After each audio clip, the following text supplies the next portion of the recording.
Hey, what's up there, TikTok? Thought I'd do the updated video on I don't want any disruptions. So, anyway, just doing a quick follow-up on the Raspberry Pi put back into the Electro Cookie. So let's see how the touch screen actually reacts or works. And it does. I've already tested it out. I just wanted to show the results of it. So it was a success. I'm not a professional photographer, never claimed to be, or a content producer. But basically, this is a backpack, a Nike backpack. Everything fits into this. I'm going to throw this off to the side really quick on my keyboard. So I got this keyboard here with this mouse, which is all from Amazon. All this is from Amazon Electronic Kit with the Raspberry Pi Cana Kit for electronics. It's the ultimate kit. So, well, let's get a good view here and hook everything up. Here is the actual touch screen. And I kind of have some of the, well, I don't know. Yesterday I loaded everything up from being ported over to my dad's house for Father's Day. I visited him and I kind of showed him what it does. He was asking questions about it, like, what does it do? And so I showed him, and he actually, I put this in here for protection, for smashing purposes, because we're dealing with electronics. So let's go ahead and pull this out. This is the screen. I had the Raspberry Pi mounted to here and these four mounts here.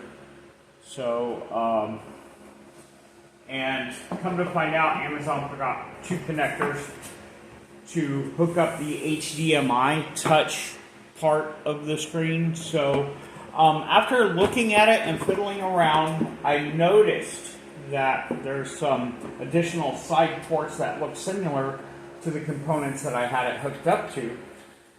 And they were side ports at the side of the keyboard here, or the screen here, that bypassed, because one of them is labeled touchscreen HDMI. So I was doing it the hard way, so I took the Pi off of the Raspberry Pi off the back of the screen, and I put it back into the Electro Cookie, and that's what I'm showing now as the Electro Cookie. So let's move the screen a little bit more over to this side, because the Electro Cookie is going over there, because the way it hooks up. And this is basically the Electro Cookie. This is the computer out of the original case that I mounted it in. I took it out of that case, and then I assembled this case here, which is a mini computer with USB ports and an Ethernet port. And then you have a micro SD, which has N O.O.B.S built inside the operating system, which is Debian, which is a Linux operating system. So let's hook it up. Let's see how it works. It'll just take a second to boot up.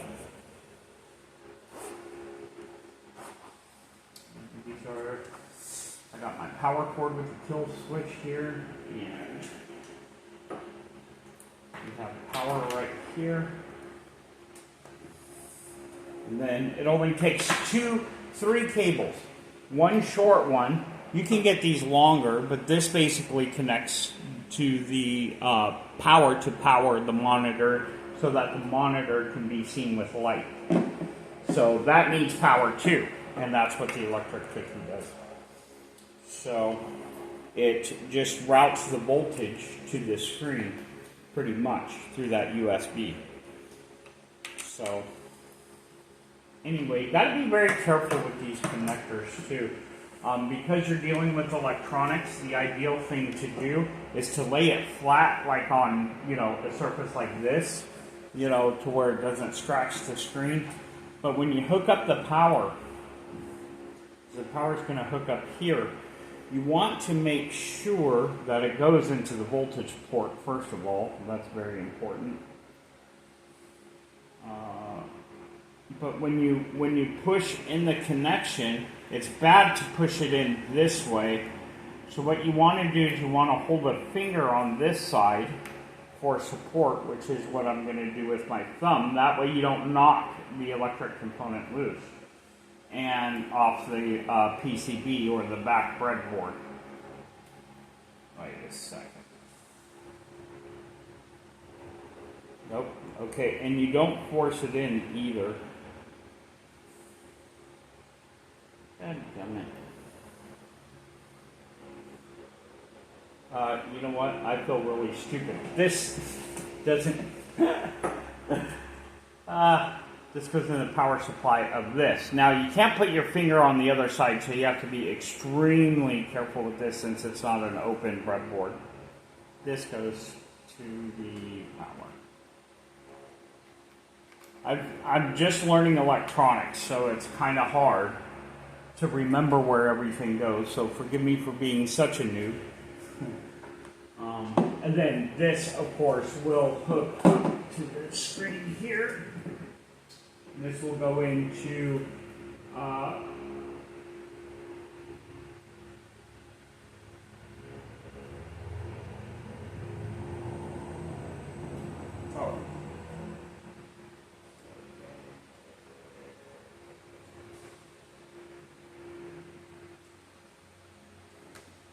Into here, and it should say HDMI 1. Now, see, I don't want to force it, and it's basically in. Okay. So it goes in relatively simple. And then it's important to keep the power off while you're hooking things up because there are capacitors in some electric boards. So you don't want to bypass anything and get a jolt. Some capacitors can carry high extreme voltage and it could ruin your breakfast. So now I'm hooking up, or cause injury. Now I'm hooking up the HDMI to the screen itself. I mean, yeah, there we go. Alright. And then this is going to hook up into the Electro Cookie.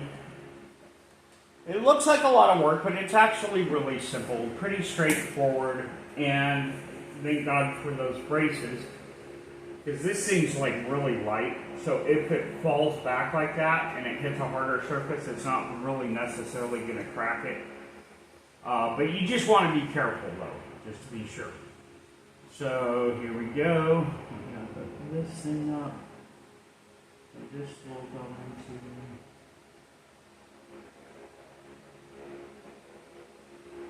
Yep, and then there's, yep, and that's hooked up into HDMI 1, and this is hooked up into HDMI 1. So, let's go ahead and turn her on and test it out. So this is what the, it would help to plug in the power supply.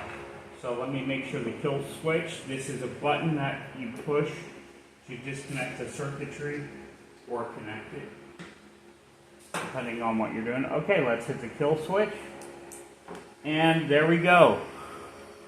It is running. You can see it. We have success. There we are. And the colors change on the Electro Cookie. Now, I think you can mount, out of these 4 mounts here, you can mount the Electro Cookie on the back. They do sell cases, however, for this. So I don't have the mouse or the keyboard hooked up just yet. If I want to, I can.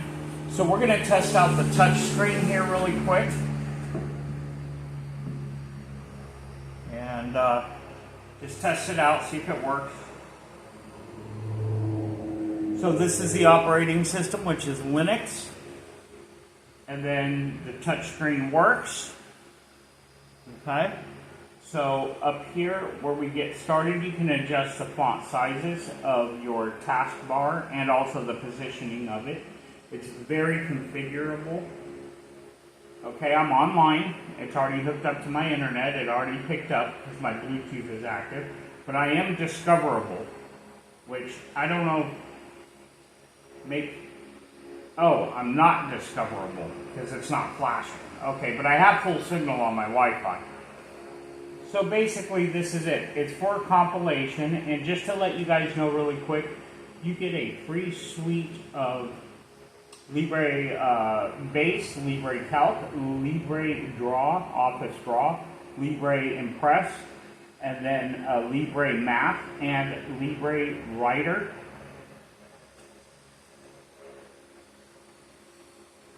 So you get a whole suite of Libre Office on this thing. You can have any operating system that you want. Mine's Debian again, of course, for compilation and compiling. But that's it. Let's test out the keyboard real quick. Let me turn it on. Here we go. I have to hold 2 keys in to turn it on. There we are. We are on. Let's go ahead and start here. And then, nope, the keyboard's not hooked up for some reason. I'll figure it out later. It was hooked up earlier, and I think there's a setting I have to go to detect the device as it's on. But it's just a simple setting, and anybody that is familiar with this system, which I am not really, but let's test out the mouse. So the mouse should work. That way I don't have to use the touch screen if I don't want to, but it is convenient in case you lose the battery power out of your mouse. So we're going to plug this thing in.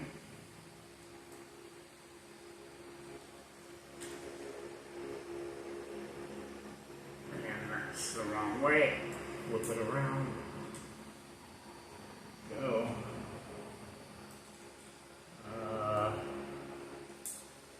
Whoop. I have to use my other hand.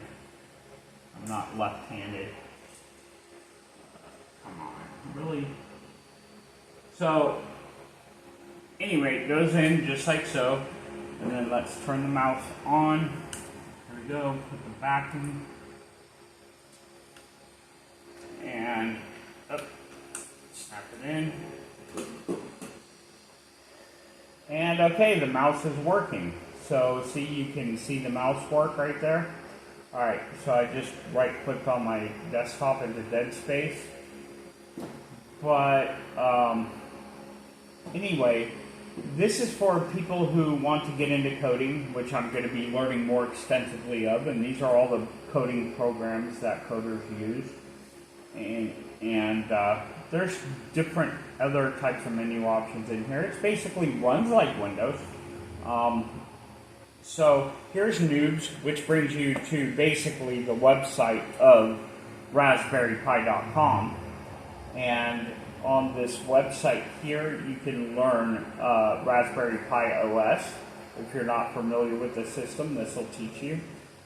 Getting started, so it has an introductory configuration, configuration text, legacy.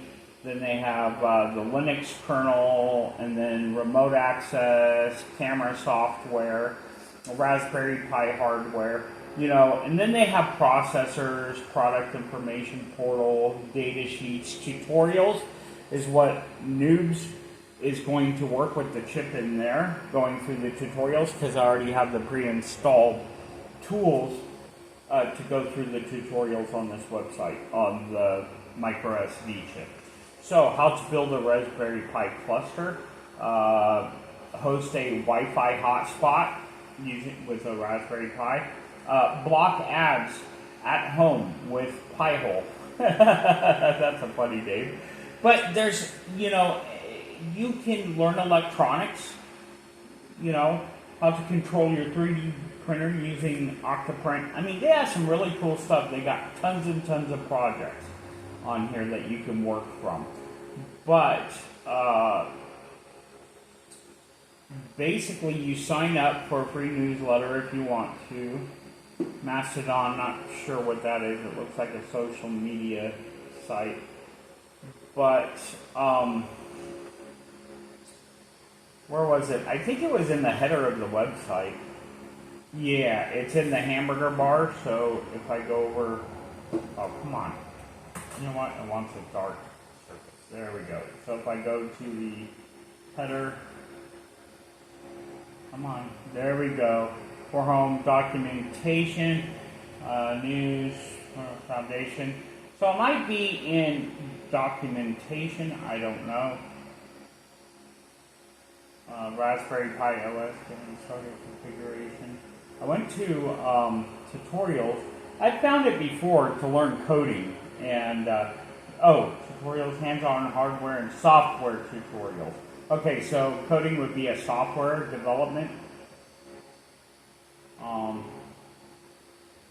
Okay, so let's go back up to the hamburger bar, and it's probably under software, I bet. Let's go under software. Hardware, software. Okay. Here we go, let's click it. Okay. So, download for Windows, download for Mac. It's Raspberry Pi. You can also download the software, see all download. You know what? I'm not sure where. It was wanting me to start training for industry, for community, for documentation, software, Raspberry Pi Connect, Raspberry Pi Imager, Raspberry Pi OS. They have a product portal, which is cool. Oh, it's for home tutorial. Under for home. So you just got to know where to go. How to build Raspberry. Yeah, this is where I was earlier. But there's a section in here where you can, how to set up how to build a super slim smart mirror. Smart mirror, that sounds kind of cool. I don't know what a smart mirror is. But you get the idea. It's a computer. And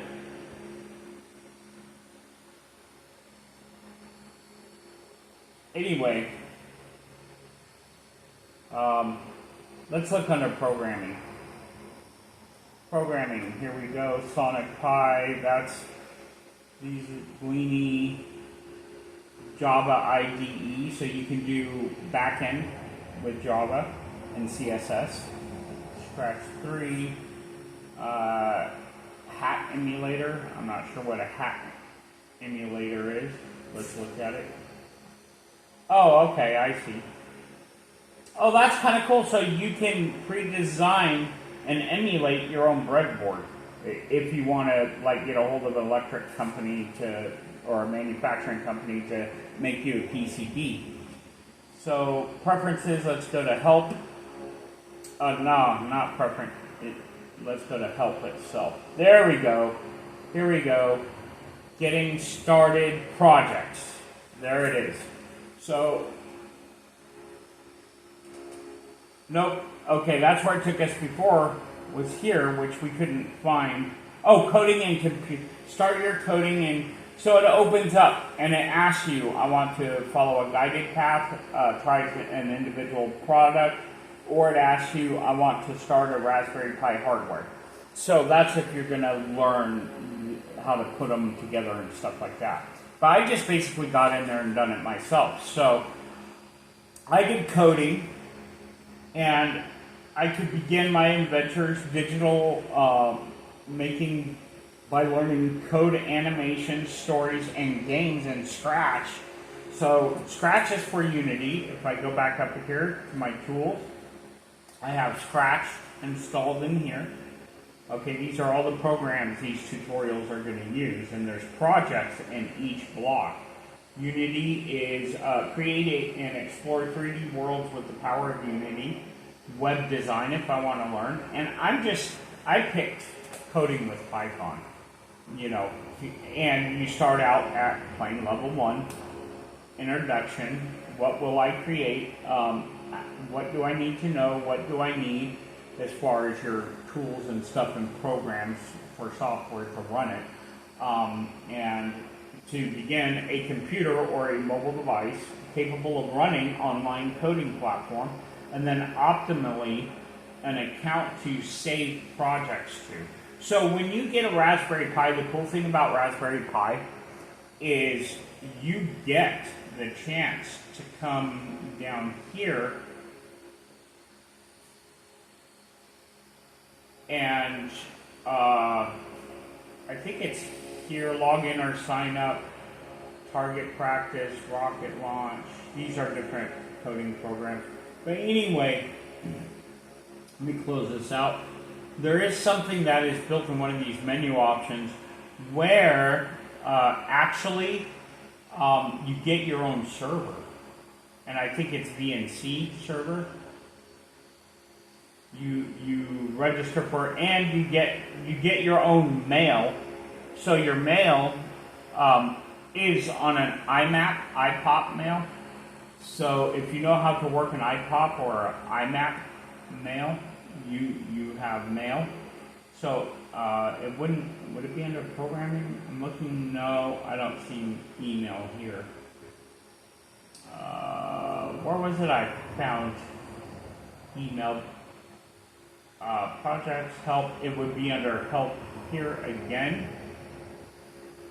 No. Anyway, my email's buried in here somewhere. Education, office, internet, graphics, games, preferences, open box configuration manager, package research, desktop, add and remove software, appearance settings, desktop, preferences. You know what? Display settings, main menu editor. If that's main menu editor, I wonder what that looks like. Okay, here I probably have my email in here somewhere, I bet. Programming, preferences, new item, name, email.